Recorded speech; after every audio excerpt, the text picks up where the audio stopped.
வணக்கம். சரியான திறமை இருக்கிறவங்களுக்கு சரியான நேரத்தில் கிடைக்கிற அங்கீகாரம்ன்றது பெருசு. ஆனா கிரிக்கெட்ல எல்லாருக்குமே அப்படி ஈஸியா அமையறது இல்ல. அப்பேற்பட்ட ஒரு முக்கியமான பிளேயர் தான் ருத்துராஜ். இதை நான் ஏன் இப்ப சொல்றேன்னா, இந்த நியூசிலாந்துக்கு எதிரான ஓடிஐ சீரிஸ்க்கான இந்தியாவுடைய ஸ்குவாட் அறிவிக்கப்பட்டிருக்கு. அதுல ஒரு பிளேயர் மிஸ் ஆனது உண்மையிலேயே ஆச்சரியமான விஷயம் தான். இந்த ஸ்குவாட்ல சுப்மன் கில் கேப்டனாகவும் ஸ்ரேயஸ் வைஸ் கேப்டனா இருக்க போறாங்க. இவங்களோட ரோஹித் சர்மா, விராட் கோலி, கேஎல் ராகுல், வாஷிங்டன் சுந்தர், ரவீந்திர ஜடேஜா, முகமது சிராஜ், ஹர்ஷித் ராணா, பிரசித் கிருஷ்ணா, குல்தீப் யாதவ், ரிஷப் பண்ட், நிதிஷ்குமார், ஹர்ஷதீப் சிங் மற்றும் எஸ்எஸ்வி ஜெய்ஸ்வால் இருக்க போறாங்க. இந்த செலக்ஷன் டிராமால ருத்ராஜ் மட்டும் சிக்கல, இன்னும் சில முக்கியமான பிளேயர்ஸ் எல்லாம் சிக்கிருக்காங்க. நம்ம ருத்ராஜ் பத்தி கடைசியா பாத்திரலாம். இந்த லிஸ்ட்ல முதல்ல வருவர் தேவ்தத் படிக்கல். சமீபத்தில் விஜய் ஹசாரே டிராஃபில அவருடைய பெர்ஃபார்மன்ஸ் டாப் மோஸ்ட்ல இருந்து அவருடைய ஆவரேஜ் எல்லாம் 80+ 4 செஞ்சுரி வரை போட்டிருக்காரு. இப்பேற்பட்ட டொமஸ்டிக் லெவல் பெர்ஃபார்மன்ஸ் கொடுத்தும் கூட அவரை ஃபியூச்சர் ப்ராஸ்பெக்ட்னு சொல்லி கடைசியா அவரை வெயிட்டிங் லிஸ்ட்ல வச்சுட்டாங்க. இன்னும் அவர் இதுல செலக்ட் ஆகவே இல்லை. இதுல வர அடுத்த பிளேயர் முகமது ஷமியை சொல்லலாம். ஆக்சுவலா முகமது ஷமி செலக்ட் ஆகிறதுக்கு முக்கியமான காரணம் ஒர்க்லோட் மேனேஜ்மெண்ட் சொல்றாங்க. டோட்டலா அவர் டீம் விட்டு தான் தூக்கல. மேபி 2027 ஓடி வேர்ல்டு கப்புக்காக பிளான் பண்ணிருக்கலாம். இது எல்லாத்தோட முக்கியமான விஷயம், அவர் இப்போ டொமஸ்டிக் லெவல் பெர்ஃபார்மன்ஸும் பண்ணியிருக்காரு. அதையும் தாண்டி அவரை செலக்ட் பண்ணவே இல்லை. முகமது சிராஜ் தான் பிரைமரி பேசரா செலக்ட் பண்ணியிருக்காங்க. இவங்களோட ஹர்ஷித் ராணாலாம் உள்ள வந்ததால முகமது ஷமிக்கு பெரிய அளவுக்கு வாய்ப்பு கிடைக்கல. இந்த லிஸ்ட்ல அடுத்த பிளேயர் இருக்காரு, அவர் தான் அக்சர் பட்டேல். அவர் T20 டீமுடைய வைஸ் கேப்டனா இருக்காரு. ஆனா இங்க ஜடேஜாவை தாண்டி யோசிக்க முடியல. அதனால ஜடேஜாவா அக்சர் பட்டேலா பார்க்கும்போது இப்போதைக்கு ஜடேஜாவை தான் டிக் பண்ணிருக்காங்க. அதனால அக்சர் பட்டேல் இந்த டீம்ல இல்ல. சரி, நாம விஷயத்துக்கு வருவோம். ஒரு முக்கியமான பிளேயர் இந்த டீம்ல மிஸ் ஆறாரு, அதுதான் ருத்ராஜ் கேக்வாட். 2021 இந்தியன் டீமுக்குள்ள வந்தாரு ருத்ராஜ்.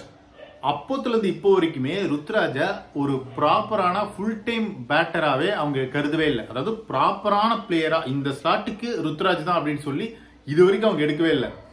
ஒன்னு அவரு ரீப்ளேஸ்மெண்டா இருப்பாரு, பேக்கப்பா வருவாரு, அப்படி இல்லைன்னா பெஞ்சை வார்ம் பண்ணிட்டு போயிடுவாரு. இந்த மாதிரி தான் கடந்த ஒரு 5 வருஷங்களா இருக்கு. இங்க விஷயம் என்னன்னா, ருத்ராஜ் எப்பெல்லாம் டீமுக்கு தேவையோ அப்பெல்லாம் நல்லா பெர்ஃபார்ம் பண்ணிட்டே இருப்பாரு.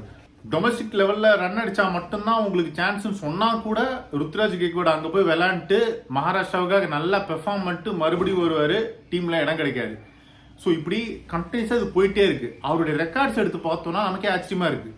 இது வரைக்குமே ரெட் பால் கிரிக்கெட்ல 43 மேட்சஸ்ல 3146 ரன்ஸ் அடிச்சிருக்காரு, 9 செஞ்சுரி அடங்கும். லிஸ்ட் ஏ கிரிக்கெட்ல 97 மேட்சஸ்ல கிட்டத்தட்ட 5000 ரன்ஸ் அடிச்சிருக்காரு, 19 செஞ்சுரி, 19 50 அடங்கும். 151 T20 மேட்சஸ்ல 5000 ரன்ஸ் கடந்துட்டாரு. சமீபத்தில் சவுத் ஆப்பிரிக்காவுக்கு எதிரான இந்த ஓடிஐ சீரீஸ்ல அவரை செலக்ட் பண்ணாங்க. செலக்ட் பண்ணி சும்மா இல்ல, அவர் செஞ்சுரி வேற போட்டார் முக்கியமான கட்டத்துல. அப்படி இருந்தும் கூட நல்ல ஃபார்ம்ல இருக்கிற ஒரு பிளேயரை தூக்குனதான் ஆச்சரியமா இருக்கு. இவர் ஏன் டீம்ல எடுக்கல அப்படின்னு பார்க்கும்போது கில் அண்ட் ஸ்ரேயஸ் மறுபடியும் டீமுக்குள்ள வந்துட்டாங்க, அதனால எடுக்கலன்ற மாதிரி சொல்றாங்க. ஆனா நல்லா பெர்ஃபார்ம் பண்ற பிளேயர், ஃபிட்டா இருக்கிற பிளேயர், ஃபார்ம்ல இருக்கிற பிளேயர், முக்கியமா டொமஸ்டிக் லெவல்ல டாப் மோஸ்ட் பெர்ஃபார்ம் பண்ண ஒரு பிளேயரை டீம்ல எடுக்காதது உண்மையிலேயே வருத்தமான விஷயம். ஏன்னா அவருடைய கான்பிடன்ஸ் இங்க தான் பிரேக் ஆகும்.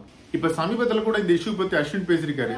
ரிஷப் பண்ணிட்டு ஒரு பேக்கப் பிளேயரா எடுக்கிறதுக்கு பதிலா ஒரு ஸ்பெஷலிஸ்டா இருக்கிற ஃபார்ம்ல இருக்கிற ருத்ராஜை நீங்க எடுத்துக்கலாமே அப்படின்னு கேட்டாரு. இது நல்ல லாஜிக்கான கேள்விதான். ஏன்னா இந்த ஸ்குவாட்ல 2 விக்கெட்க்கு பேசியிருக்காங்க, ராகுல் அண்ட் ரிஷப் பண்ட். ஸோ ஏதாவது ஒரு இடத்துலயாவது ருத்ராஜுக்கு வாய்ப்பு கிடைச்சிருக்கலாம். அட்லீஸ்ட் பழைய மாதிரி ஒரு ரிசர்வ் பிளேயராவோ ஒரு பேக்கப் ஓப்பனராகவோ கூட அவர் இருந்திருக்கலாம். ஆனா இன்னும் அவர் டீமுக்குள்ளே சேர்க்கல அப்படின்றது தான் இங்க கேள்வியா இருக்கு. இதுல இன்னொரு விஷயம் இருக்கு, அது கூட மேனேஜ்மெண்ட் யோசிச்சிருக்கலாம். இந்த டாப் 6 பேட்டர்ஸ் நம்ம எடுத்துக்கிட்டோம்னா யாருமே லெஃப்ட் ஹேண்டர் கிடையாது. ஒரே ஒரு ஆள் இந்த ஸ்குவாட்ல ரிஷப் பண்ட் இருக்காரு. மேபி அதன் காரணமாக கூட ருத்ராஜா ரிஷப் பண்ட் அப்படின்னு பார்க்கும்போது ரிஷப் பண்டை எடுத்துருக்கலாமா அப்படின்னு தோணுது, அந்த லெஃப்ட் ஹேண்டர் அப்படின்ற ஒரு காரணத்துக்காக. ஆனா இதெல்லாம் ஒரு பெரிய காரணமா இருக்கிறது தான் தோணுது.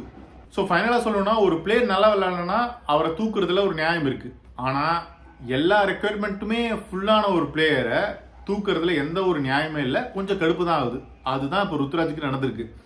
இப்போ ஓடி டீமை பொறுத்த வரைக்கும் எல்லா முக்கியமான பிளேயர்ஸுமே, சீனியர் பிளேயர்ஸ் எல்லாருமே கெரியரோட எண்ட்ல இருக்காங்க. அவங்க மிஞ்சி போனா ஒரு வேர்ல்டு கப் விளையாடுவாங்க. 2027 ஓடி வேர்ல்டு கப் விளையாண்டு ரிட்டையர் ஆகிறதுக்கான வாய்ப்பு இருக்கு. அதுக்கு முன்னாடியே ரிட்டையர் ஆகலாம் சொல்ல முடியாது எதுவுமே. ஸோ அவங்களுக்கெல்லாம் ஒரு பேக்கப் பிளேயர்ஸ் தேவைப்படுது. அடுத்த ஜென்ரேஷன் ஓடிஐ டீமை ரெடி பண்ணணும். அதுல ஒரு முக்கியமான ஒரு கோல்டு தான் ருத்ராஜ். அப்பேற்பட்ட செம்மையான அசெட் அவர் ஒரு ப்ராப்பரா ஃபுல் டைம் ஓப்பனரா ப்ரமோட் பண்ணணும், இல்லைன்னா ஒரு ஃபர்ஸ்ட் ஒன் பிளேயரா ப்ரமோட் பண்ணணும் அப்படின்றது தான் என்னுடைய கருத்தா இருக்கு. ஸோ இதை பற்றி உங்களுடைய கருத்துக்களை கமெண்ட் செக்ஷனில் சொல்லுங்கள். நம்ம தொடர்ந்து இதை பற்றி பேசுவோம். என்னுடைய கருத்து உங்களுடைய கருத்து மாறலாம். அப்படி மாறினாலும் நீங்கள் இதை பதிவு பண்ணுங்கள்.